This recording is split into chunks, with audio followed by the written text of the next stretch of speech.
섬기며 구주의 뜻을 따라서 내 정성 다하리. 주 앞에 모든 일 잘행케 하시고 이후에 주님 배울 때 상 받게 하소서. 나 항상 깨어서 늘 기도드리며 내 믿음 변치 않도록 날 도와주소서. 내 믿음 변치 않도록 날 도와주소서.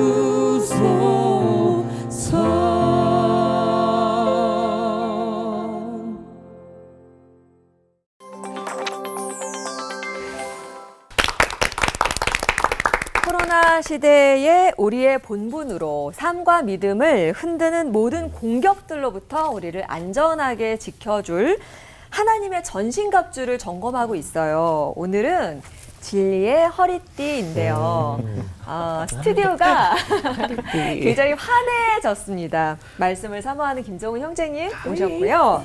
셋째를 낳고 컴백한 오은 목사님. 오랜만에 뵈니까 너무 좋은데 잘 지내셨어요? 네, 새 아이 열심히 키우고 있고요. 네. 올포원 너무 나오고 싶었어요. 그리고 무엇보다 찬양이 너무 하고 싶었어요. 아이고. 그 아기 그 기르는 동안 그 올포는 계속 시청을 하신 거죠? 네. 시간 아마 없어요. 했어요. 네. 아니 그래서 그런지 은 씨가 나와서 찬양하니까 더 은혜롭고 너무 좋았습니다. 오직 네. 은혜. 네. 근데 이 아이 셋 키우다 보니까 오직 은혜로만 안 되는 것들이 너무 많아요. 오늘 이 전신갑주 정말 저에게 너무 필요합니다. 네. 맞습니다. 그래갖고 저도 이 코로나 시대가 이 장기화되면서 길어지다 보니까 뭐 힘도 빠지고 막 그러려고 하는 이 찰나에 딱 전신갑주 입으려고 제가 후다닥 빨리 나왔잖아요. 이 진리의 허리띠 엄청 기대가 됩니다. 네. 요즘 정은 형제님 자주 나오시더라고요. 네. 제자리를 넘는 게 올포원 식구가 아닐까. 나주 씨보다도 많이 나오시는 것 네. 같아요. 네. 긴장해야겠는데. 아니 구원의 투구, 의의 호신경, 성령의 검, 믿음의 방패 이런 무기들을 다 제쳐두고 이 진리의 허리띠를 가장 먼저 착용하라고 하셨단 말이에요. 네. 근데 저라면은 허리띠보다는 약간 검이라던가 좀 투구 같긴 한데 약간 투구 이런 거를 먼저 쓸 것 같은데 아 지금 투구 쓰신 거예요 지금? 왜 허리띠를 가장 먼저 매라고 하셨을까요? 나이든 우리 같은 사람은요 경험이 많아요. 왜냐하면 요새는 허리에 이 고무줄이 이게 굉장히 약하거든요. 요즘처럼 좋은 고무줄이 아니니까. 그래서 고무줄이 자주 끊어져요. 그래서 많이 춤들고 뛰어가는 게 이게 얼마나 힘든지 몰라요. 허리띠 중요하지. 설교 들어보시면은 왜 허리띠, 뒤에 허리띠를 먼저 해야 되나 알 수 있습니다. 기대하시라. 네. 일단 뭐 허리띠 편하게 풀고 편하게 보시기 바랍니다. 전쟁에서 허리가 무너지면 다 무너지는 거라고 하고 어떤 조직이든 또 허리가 튼튼해야 될 텐데요. 진리의 허리띠가 우리의 영적 전쟁을 어떻게 받쳐주는 무기인지 설교를 통해서 확인해 보겠습니다. 권우 목사님 설교부터 청해 듣죠.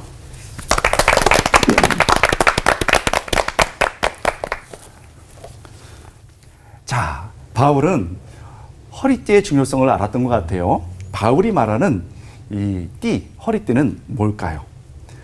그는 성도에게 진리의 허리띠를 착용하라 라고 말합니다. 14절, 그런즉 서서 진리로 너희 허리띠를 띠고 라고 말합니다. 이 로마 병사가 차고 있는 허리띠는 단순히 바지가 내려가기 위한 것을 막는 그런 허리띠가 아닙니다.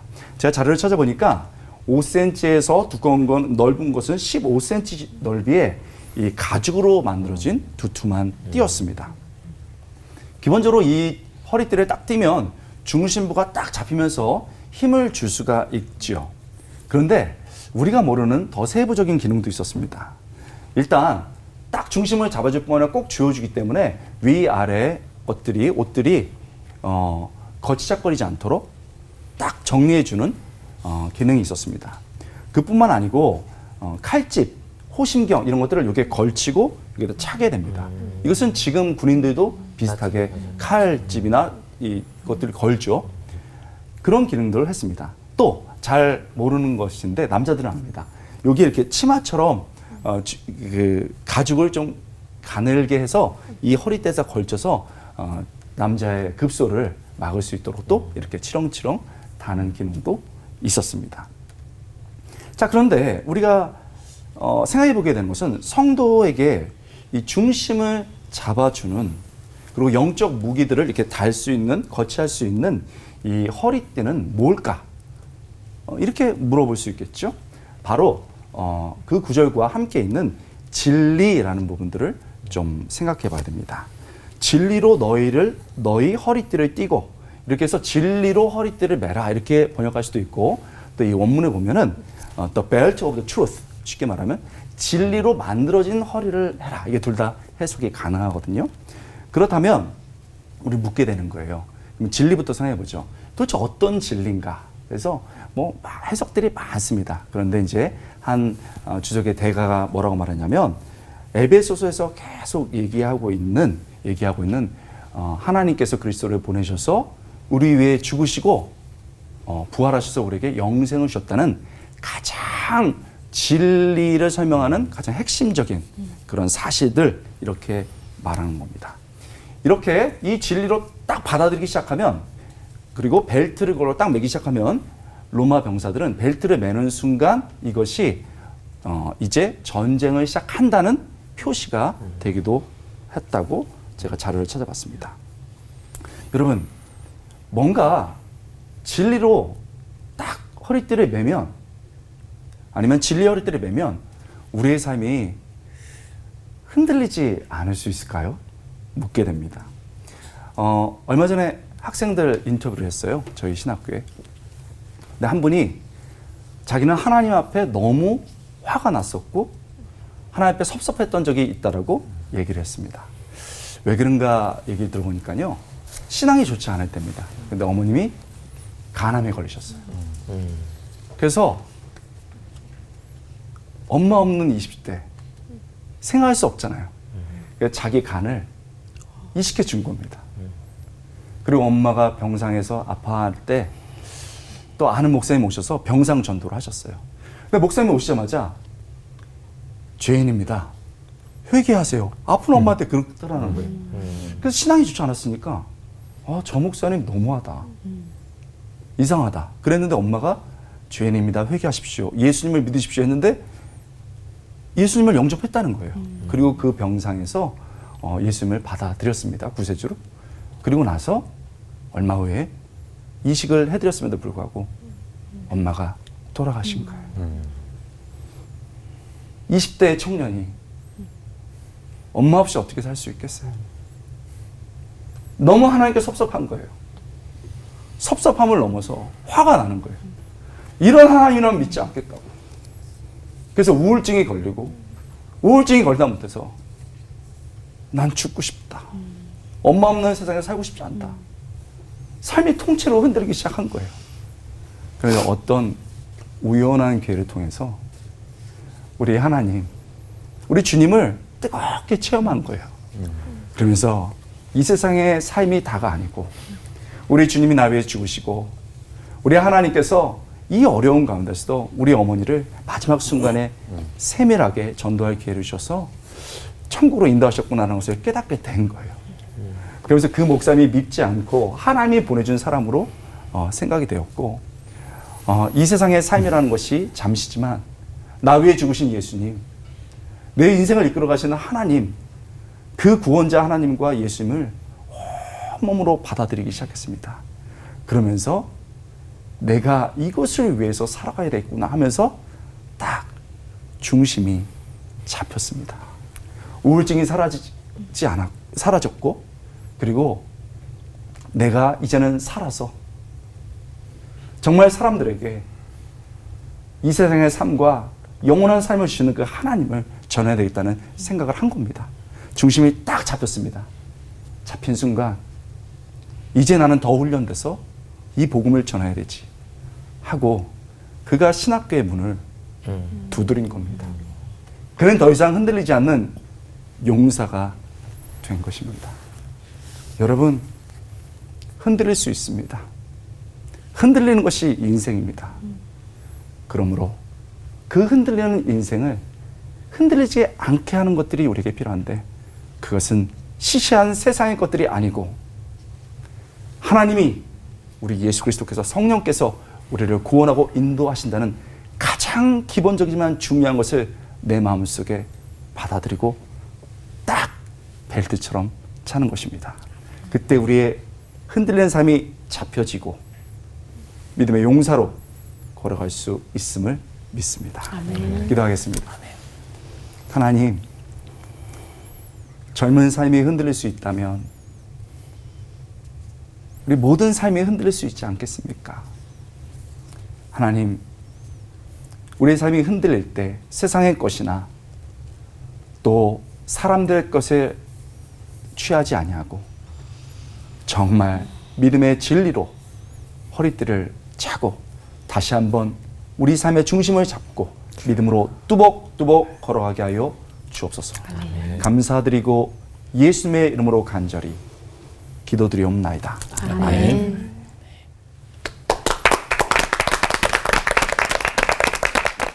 진리의 허리띠. 여기서 제일 봐야 될 건 우리가 5번째로 전신갑주 중에서 다루고 있지만 이게 제일 먼저 써졌다는 거예요.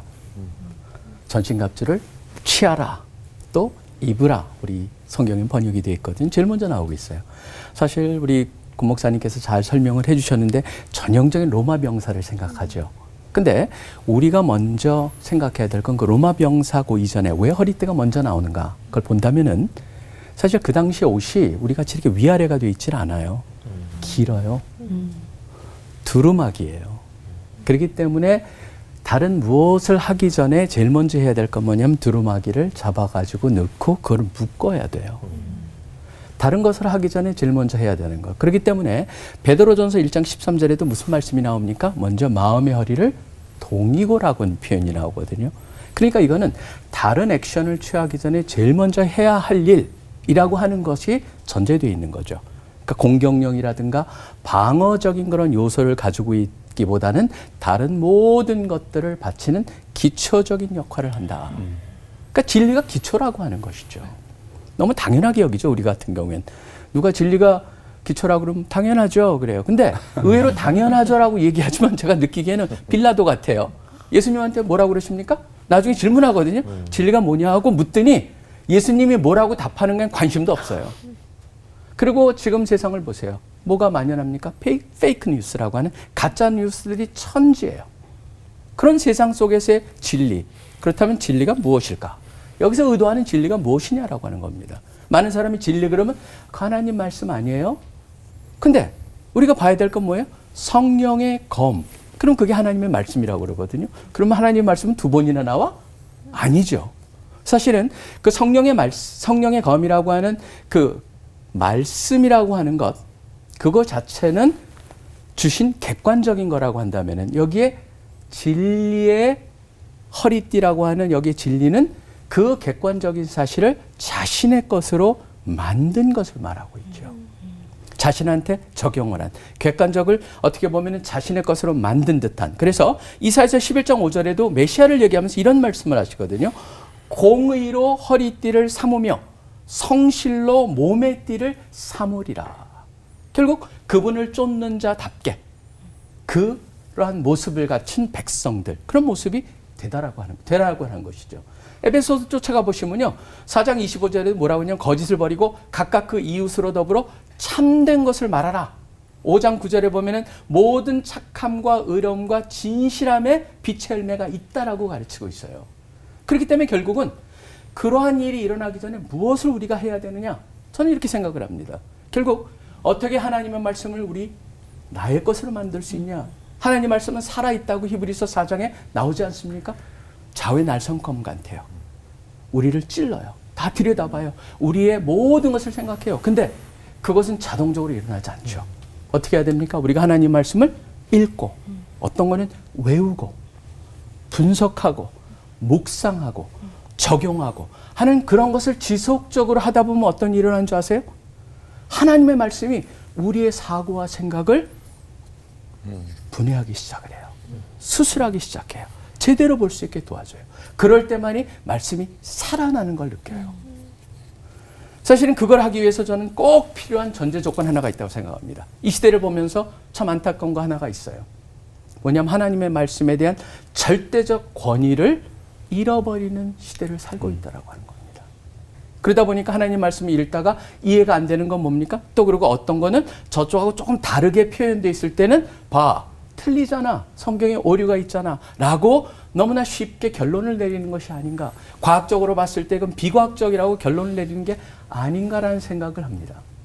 제가 신학교 다니면서 어떤 교수님 한 분이 저한테 참 좋은 비유 하나를 주셨어요.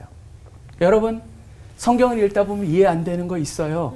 성경을 읽다 보면 지금 우리가 설명할 수 없는 것도 생겨요. 그러면 그거 가지고 너무 오래 붙잡고 있지 마세요. 머릿속에 있는 냉장고 안에 넣어두세요. 그러다가 가끔 꺼내가지고 보세요. 지금 이해가 되나? 안 되면 얼른 집어넣으세요. 그거 너무 오래 갖고 있다 보면은 그게 상하기 시작을 해요. 그러니까 사실은요, 저는 이게 우리가 하나님의 말씀을 내 것으로 만드는데 너무 중요한 것이라고 생각을 해요. 다시 꺼내서 되는가? 이런 속에서 우리가 지금 세상적인 지식을 가져서 하나님 말씀을 설명해 버리려고 하다 보니까 무슨 일이 일어나냐면 하나님의 말씀을 상대화시키는 그러한 오류를 범할 수 있다라고 하는 것입니다. 저는 진리라고 하는 것은 바로 뭐냐, 우리를 자유케 하는 겁니다. 근데 전제가 있습니다. 요한복음 8장에서도 뭐라고 나옵니까? 너희가 내 말에 거하면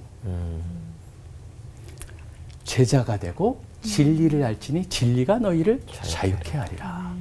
우리가 먼저 자유를 경험하고 진리로 하여금 우리가 온전히 우리 것이 되었을 때만이 드디어 세상의 가치관으로서부터 해방을 얻고 자유를 얻고 온전히 주님의 자녀답게 살 수 있다고 믿습니다. 진리의 허리띠를 매시는 여러분 되시기를 간절히 축원합니다. 아멘. 하나님 아버지 감사합니다. 말씀 주시니 감사합니다. 말씀을 우리가 묵상하고 또 그 말씀 속에서 우리 삶과 적용할 수 있도록 시편 1편의 기자처럼 우리를 향해서 도전해 주시는 그 기자를 통해서 도전해 주시는 하나님의 말씀 늘 기억하며 사는 우리들 되게 하여 주시옵소서. 이 모든 기도 예수 그리스도 이름으로 간절히 기도합니다. 아멘.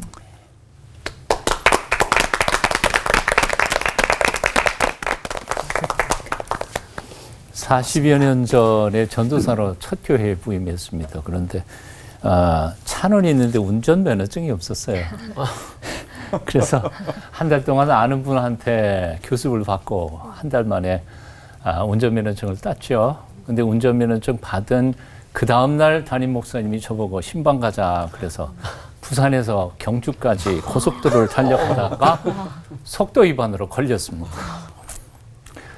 교통경찰이 제 운전면허증을 딱 보고 놀라서 저한테 묻는 겁니다. 이거 어제 프로 받은 거 맞아요? 맞습니다. 그랬더니 돌려주면서 당부하면서 보내더라고요. 아무리 내가 조심해서 차를 몰아도 다른 차가 와서 받을 수 있으니까 제발 조심해서 잘 가라고 딱지 안 떼고 왜 그때 속도 위반을 했을까? 지금 생각해 보니까요, 정신이 없으니까 속도가 올라가는지 내려가는지도 모르고 그리고 경주까지 갔다 온 기억이 납니다. 그때 마음속에 생겼던 그 생각했던 게 바로 그 교통경찰관이 한 얘기가 참 마음속에 들렸습니다. 당신이 아무리 잘해도 딴 차가 와 받을 수도 있으니까 당신 조심해라. 운전은 나 혼자 잘해서 되는 게 아니구나. 다른 차가 올 수도 있고 그러니까 다른 차의 운전과 봐가면서 조심해야 된다는 것이었던 거죠. 가만히 생각해 보니까 인생이 그렇고요. 신앙생활이 다 그런 것 같아요. 나 혼자 아무리 잘해도 다른 사람과의 관계가 원만하지 못하면 내 인생은 참 어려울 수도 있겠다 하는 생각이 들었습니다. 하나님과 나와의 관계, 나와 나 자신과의 관계, 나와 너와의 관계. 심지어는 내 눈에 보이지 않지만 영적 실체들, 사탄과 마귀들의 음모와 잔꾀들을 모른 채 나만 열심히 한다고 해서 될 건 아니다 하는 생각이 든 거죠. 그래서 사실 사도 바울은 에베소 교회에 보낸 편지를 쭉 써가면서 후반부죠. 4장, 5장, 6장. 4장, 5장에서 너 자신을 관리하는 거, 그리고 가정생활, 직장생활, 또 부모님과의 관계, 직장의 어르신들과의 관계, 쭉 관계들을 쭉 설명하다가 맨 마지막으로 가장 중요한 영적 존재들과의 관계를 정리를 하고 있는 겁니다. 에베소 6장 10절에 끝으로 너희가 주 안에서와 그 힘의 능력으로 강건하여지고 마귀의 관계를 능히 대적하기 위하여 하나님의 전신갑주를 입으라. 쭉 설명하다가 맨 처음 이제 서서 진리로 너희 허리띠를 띠고 라고 명령합니다. 싸움에서 이기기 위해서 가장 먼저 점검해야 하고 가장 마지막까지 중요하게 점검하는 것이 허리띠인 것은 사실입니다. 자, 그렇다면 영적 전투에 있어서 십자가 군사들이 점검해야 할 허리띠란 무엇을 이야기하는가? 바로 여기 있는 진리의 허리띠라고 표현했는데, 진리라는 말은 헬러 단어에서 알레테이아라고 하는데요. 거기에 해석을 두 가지로 할 수 있습니다. 첫째는 알레테이아가 진리라고 말할 수 있어요. 참이라고 번역합니다. 두 번째는 이것은 진실성이라고 해석할 수 있습니다. 그러니까 단순한 진리만 얘기하는 게 아니고요. 첫째, 진리로 해석을 할 경우에는 진리 그 자체일 수도 있고요. 진리인 하나님의 말씀이라고 해석할 수도 있고요. 또 말씀의 핵심인 복음이라고 해석할 수도 있고요. 심지어는 말씀 그 자체이신 진리신 예수 그리스도를 지칭하기도 합니다. 아까 우리 박 목사님께서 말씀하셨습니다만 진리를 알지니 진리가 너희를 자유케 하리라 할 때에 그 진리는 어떤 진리를 얘기하는가?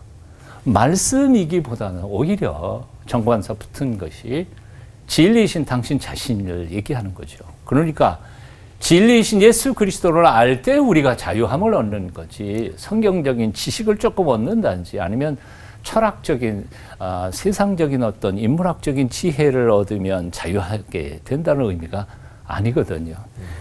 코로나19 팬데믹 현상에서 제일 비극적인 고통과 어려움들이 뭐냐 하면 진리의 정반대로 비진리인 왜곡된 정보들이 수많은 정보와 사람들과 기업체들을 괴롭히고 있습니다.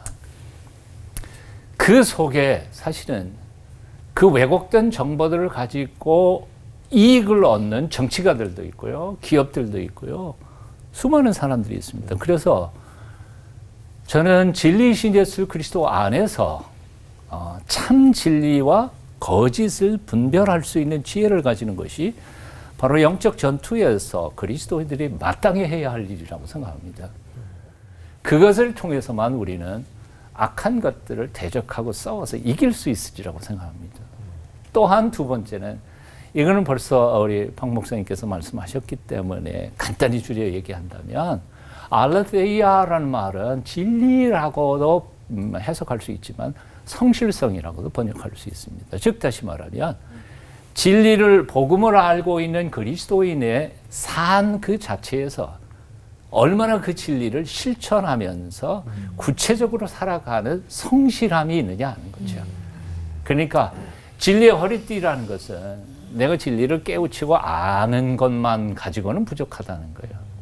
그러니까 나의 삶 전체를 총정리하면서 성실함을 통해서 그것을 구체적인 삶 속에서 지켜 행할 때 비로소 그것이 열매가 나타나고 그의 그리스도인의 진실성을 통해서 참이 거짓된 세상을 밝혀내는 빛이 될 수 있다는 것이죠. 그러니까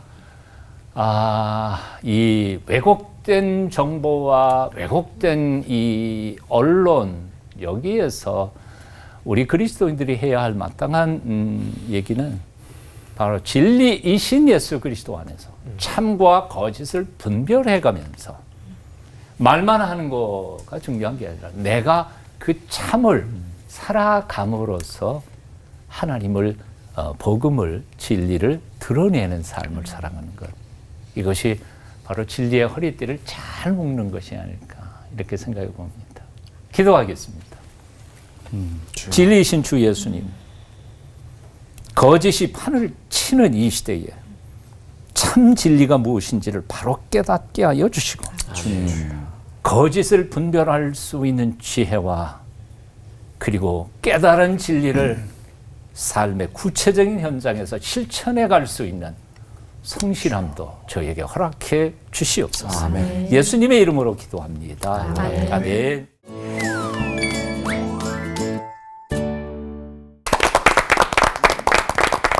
길이요 진리요 생명이신 예수님의 말씀이야말로 가장 기초적인 동시에 또 완벽한 무기구나. 그러니까 진리의 허리띠를 단단히 동여매야 되겠다 싶은데요. 이게 머리로는 알고 우리가 말로도 그렇게 하는데 솔직히 삶에서는 왜 그게 잘 안 되는지 모르겠어요. 네. 사실 네. 말씀이 진리로 와닿지 않을 때 이 진리의 허리띠, 옛날에는 그 혁띠라 그러는 진리의 혁띠. 진리의 허리띠가 사실 무용지물이 아닌가라는 생각 좀 들어요. 그리고 말씀만이 이성과 진리를 뛰어넘는 참된 이치라는 걸 와닿게 할 수 있는 뭔가 확실한 방법이 목사님 없을까요? 세상의 지식을 공부하면 할수록 느끼는 건 뭐냐면 모르는 게 더 많다라는 걸 느껴요.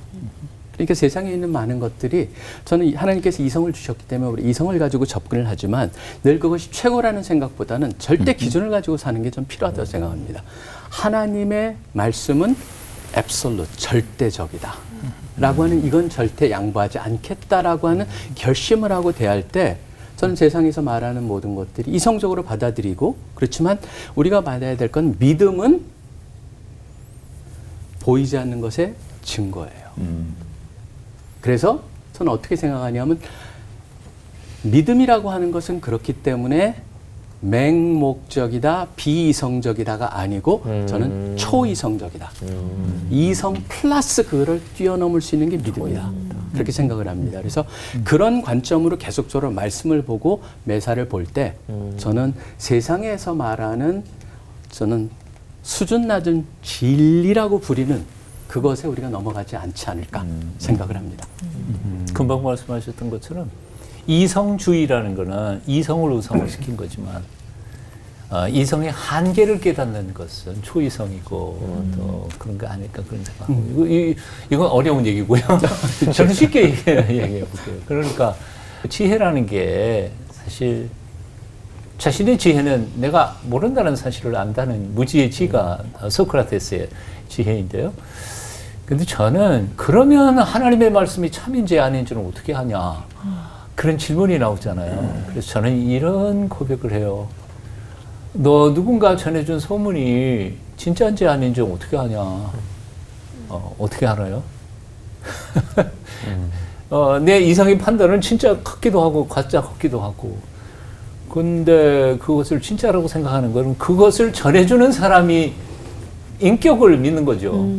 그러니까 전해주는 사람, 저는 밤낮 거짓말 했던 사람이라고 아무리 그럴듯해도 그건 못 믿죠. 하지만 평생에 거짓말 한 번도 안 해봤던 믿을 만한 메신저라면 난 그 사람의 인격을 믿는 거죠. 그러니까 방금 말씀하셨던 것처럼 하나님이라고 하는 분의 신실성을 믿느냐 안 믿느냐 하는 믿음의 바탕 위에서 말씀에 지인 위가 가려지는 거지. 그걸 하나님 못 믿으면 뭐 그건 말씀을 못 믿는 거죠. 그러나 하나님의 진실성을 내가 그분의 인격을 믿는 믿음으로 대하면 얼마든지 믿어줄 수 있는 거죠. 그러니까 말씀의 진실성 혹은 이런 것들은 메신저나 아니면 그분 자신의 인격을 믿을 때에만 가능할 거 아닐까 하는 생각이 좀 듭니다. 진리가 내 것처럼 다가와서 딱 그 벨트처럼 중심을 잡아주는 데는 시간이 걸려요. 그리고 정직함이 필요해요. 엄마는 네 인생의 바다야. 언제나 너를 받아줄 수 있어. 그 말을 이해하는 데는 오래 걸려요. 아버지는 바위 같은 사람이야. 늘 그 자리에 있어. 돌아가시고 난 다음에 아이를 낳고 알았거든요. 그래서 시간이 걸리고 정직한 게 필요해요. 제가 아시는 분이 목사님 아들인데 목사님 아들들이 되게 훌륭해요. 근데 방황하면 또 세게 방황하죠. 그렇죠? 뭐냐면 말씀을 설교를 맨날 듣는 거거든요. 그 소리가 그 소리인 거예요. 또 저 소리 하는구나. 맨날 365일 설교 듣는 거예요. 그러니까 목사님 아들들을 이해하죠. 힘들죠. 제가 아시는 분이라서 너무 그게 싫은 거예요. 그래서 유학을 갔습니다. 외국에 갔는데 이제는 내가 거기 가서 신분 세탁을 하리라. 난 목사들이라는 것을 절대 밝히지 않는다. 그리고 나는 크리스찬이라는 것도 굳이 밝히지 않는다. 그러나 양심의 가책을 있으니까 주일날 한 번 교회를 가자. 이렇게 한 거예요. 그래서 외국에서 뭐 신나게, 와, 자유로운 삶, freedom, 뭐 이런 식으로 살아가는 거죠. 그런데 어느 날 이제 자기 친척이 그쪽 같이 미국으로 왔대요. 그래서 오히려 걔는 좀 날라리였는데 오빠 교회 열심히 해야지 그러더래요. 그래서 no, 안 된다. 나는 더 이상 싫다. 나는 그런 거에 매여 살고 싶지 않다. 이렇게 했대요.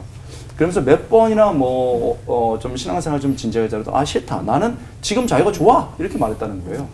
그런데 어느 날 그 친척 아이가 이제 대학생 돼서 수련회 가는데 좀 멀리 떨어져 있어서 나 차 좀 태워다 줘.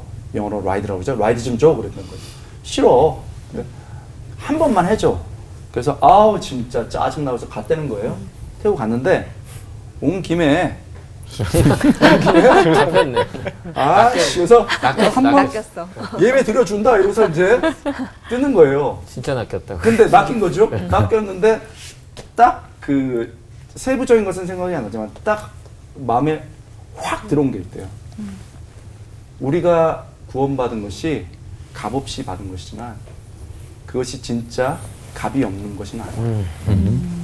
그리스도의 엄청난 피가 있었고 그것을 우리가 값없이 받았을 겁니다. 자기에게 당연했던 것이 그리스도께서 그렇게 값을 많이 치는 것을 알게 됐고 그렇기 때문에 부모님이 자기의 삶을 들어서 그렇게 한 것을 알게 된 거예요. 그러고 나서 흔들리는 삶이 정리가 돼버린 거예요. 그래서 지금은 다른 사람들을 돕는 일들을 멋있게 살아가고 있어요. 자, 너무 급해요. 우리가 너무 급하고 너무 답을 주려고 할 때가 많아. 우리 엄마 아빠는 그러지 않아요. 우리 하나님은 그러지 않아요. 그럼 뭐가 필요하냐? 시간이 필요하다. 시간 동안에 뭘 해야 되냐? 일단 그냥 듣자. 말씀 이렇게 좀 이해가 안 되더라도 아까 말한 것처럼 듣자. 그냥 들어보자. 냉장고에 넣을지라도 한번 들어보자. 이렇게 들어보고 싶고 그래서 그냥 듣는 거예요. 그러다가 어떤 순간 말씀이 확 들어올 때 정직함이 필요해요. 그거를 내 마음에 내면화해서 받아들이는 거죠.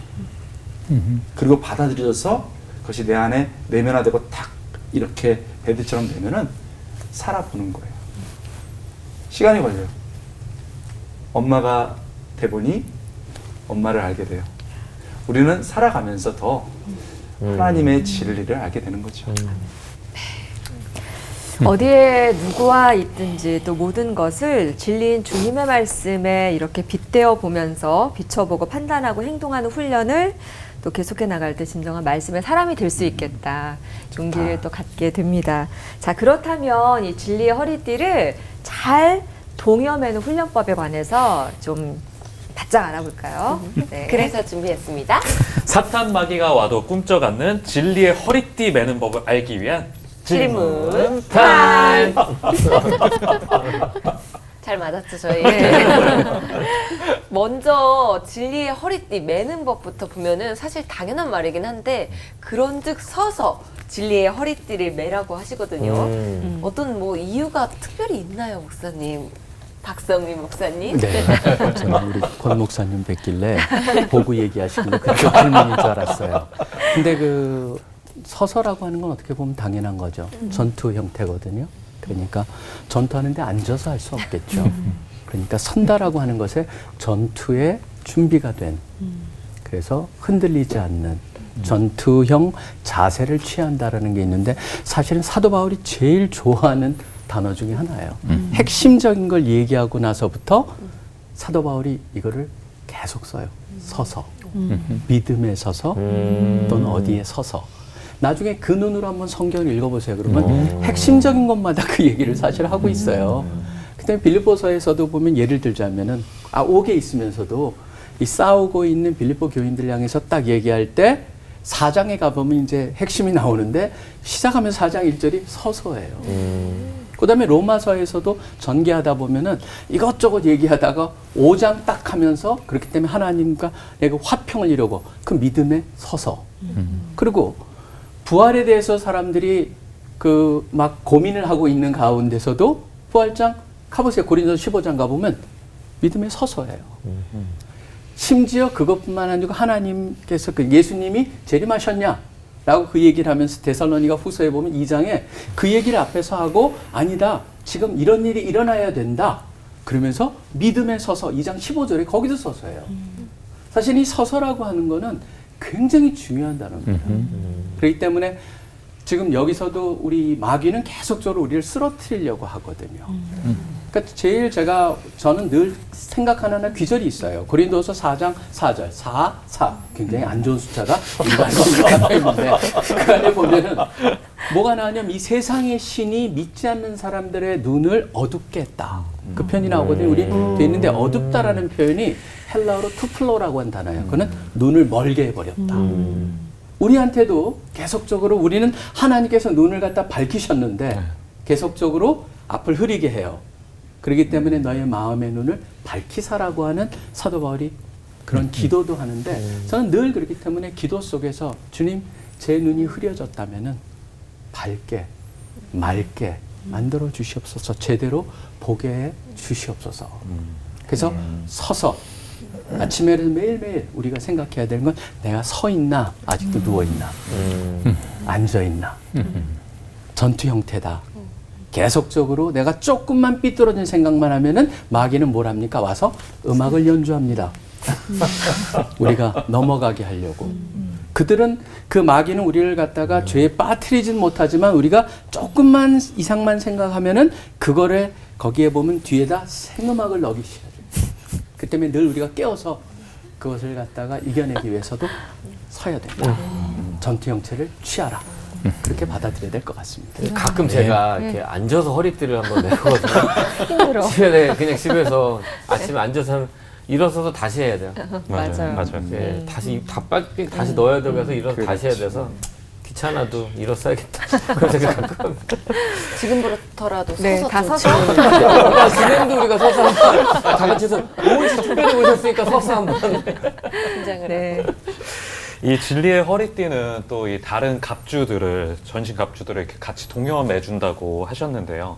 이 진리의 허리띠가 뭐 잘못 메어지거나 흐트러지게 되면 다른 것들까지 다 흔들리게 되는 건지 또 이렇게 이 다른 5가지의 그 성령의 무기 하나님이 주시는 그런 것들과 어떤 유기적인 관계가 있는 건지 저희가 궁금하거든요, 권호 목사님.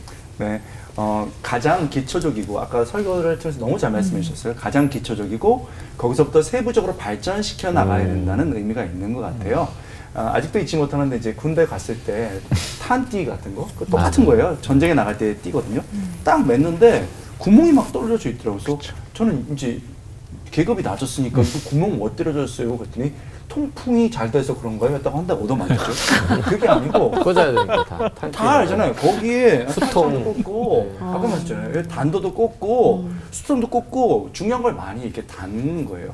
여자분들은 이걸 모르시는 거예요. 남자들만 네. 그거 군대 갔다 그냥 안다고 하지 아셨죠? 네. 그렇게 하는 거예요. 맞죠. 한번 부러면 차보고 근데 그렇게 하는 거예요. 가장 기초적인 것이죠. 그러니까 우리가 이것이 그리스도 자신이기도 하고 아까 잘 말씀하신 거예요. 그리스도께서 우리의 죽으셨고 우리는 부활하여 영생한다는 이 진리를 확실히 먼저 가장 기본적이지만 딱 얻게 되면 그걸 확신하게 되면 거기서부터 세부적으로 발전시킬 수 있는 것 같아요.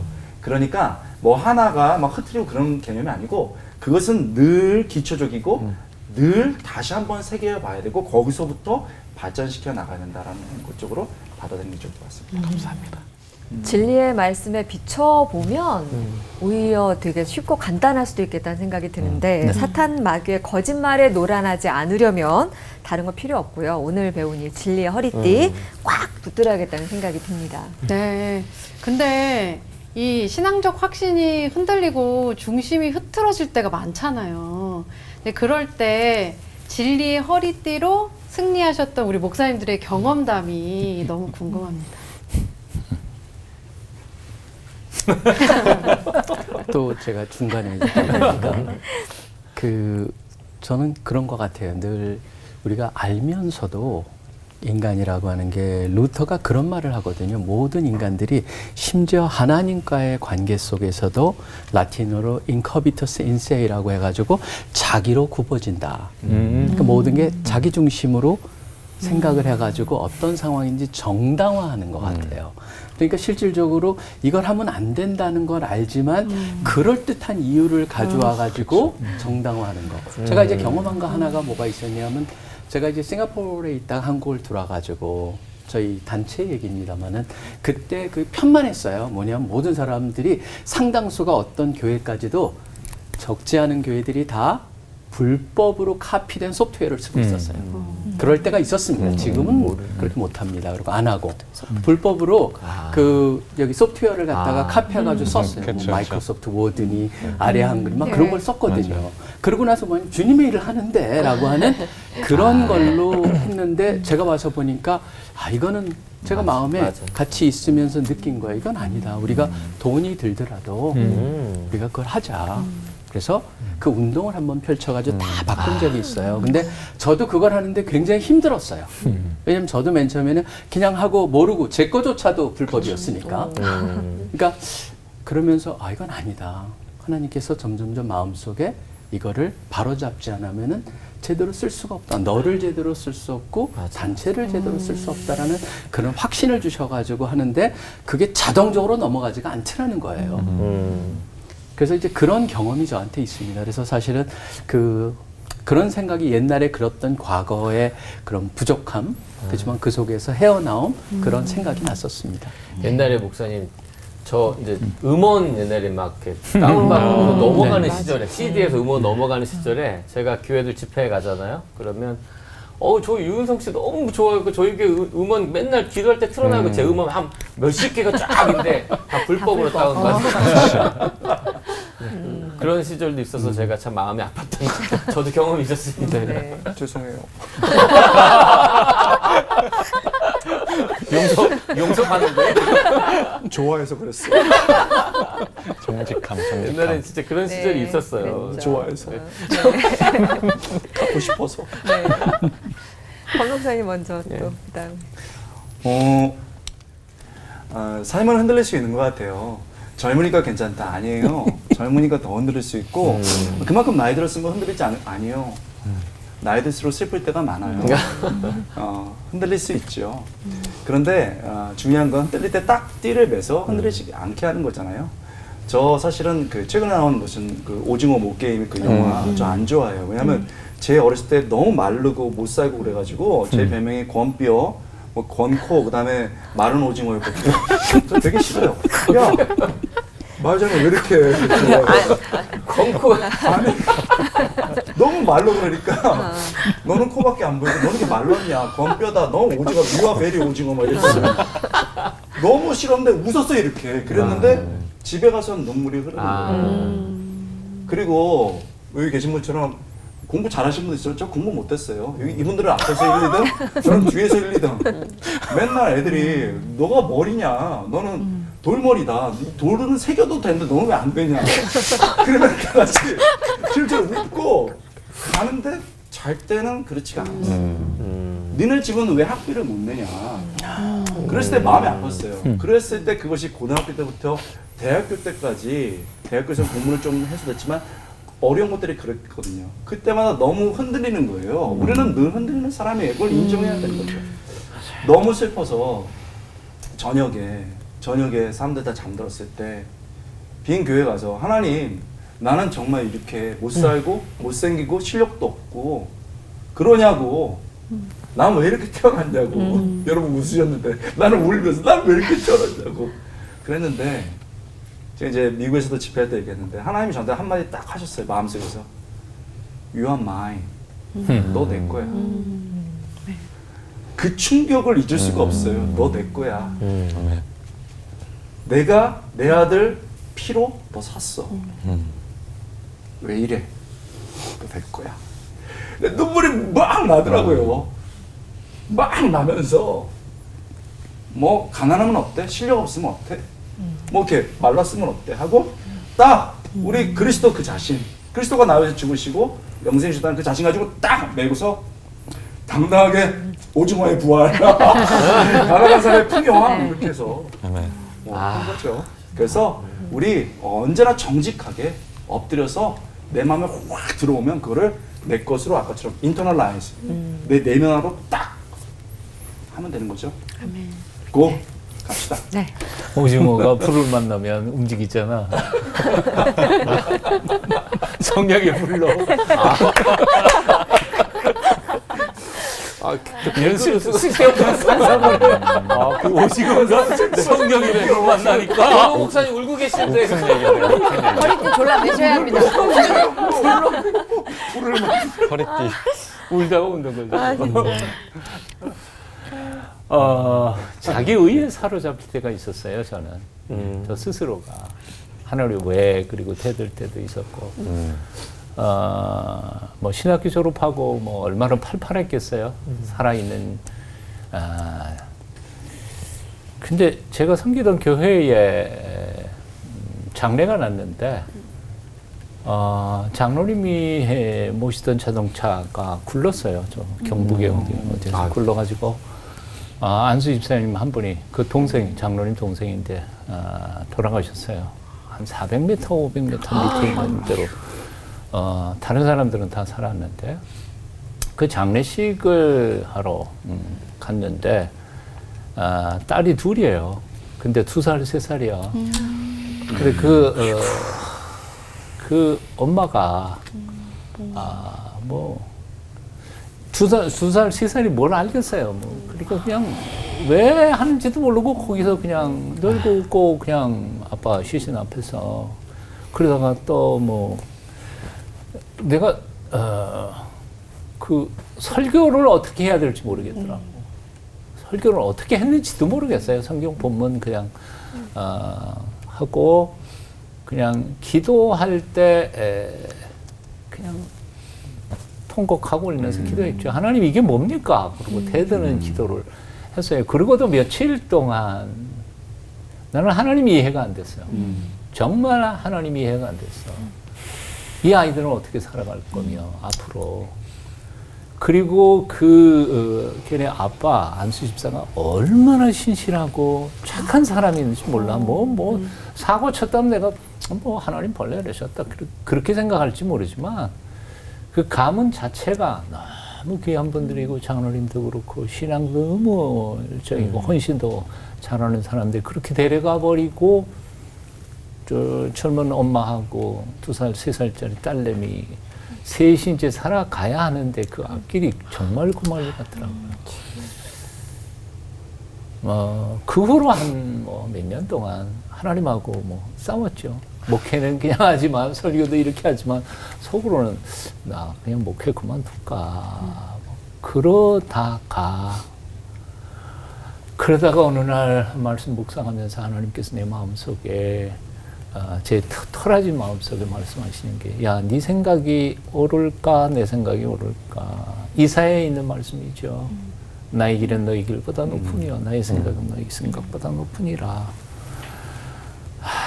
그럼 그 말씀 앞에서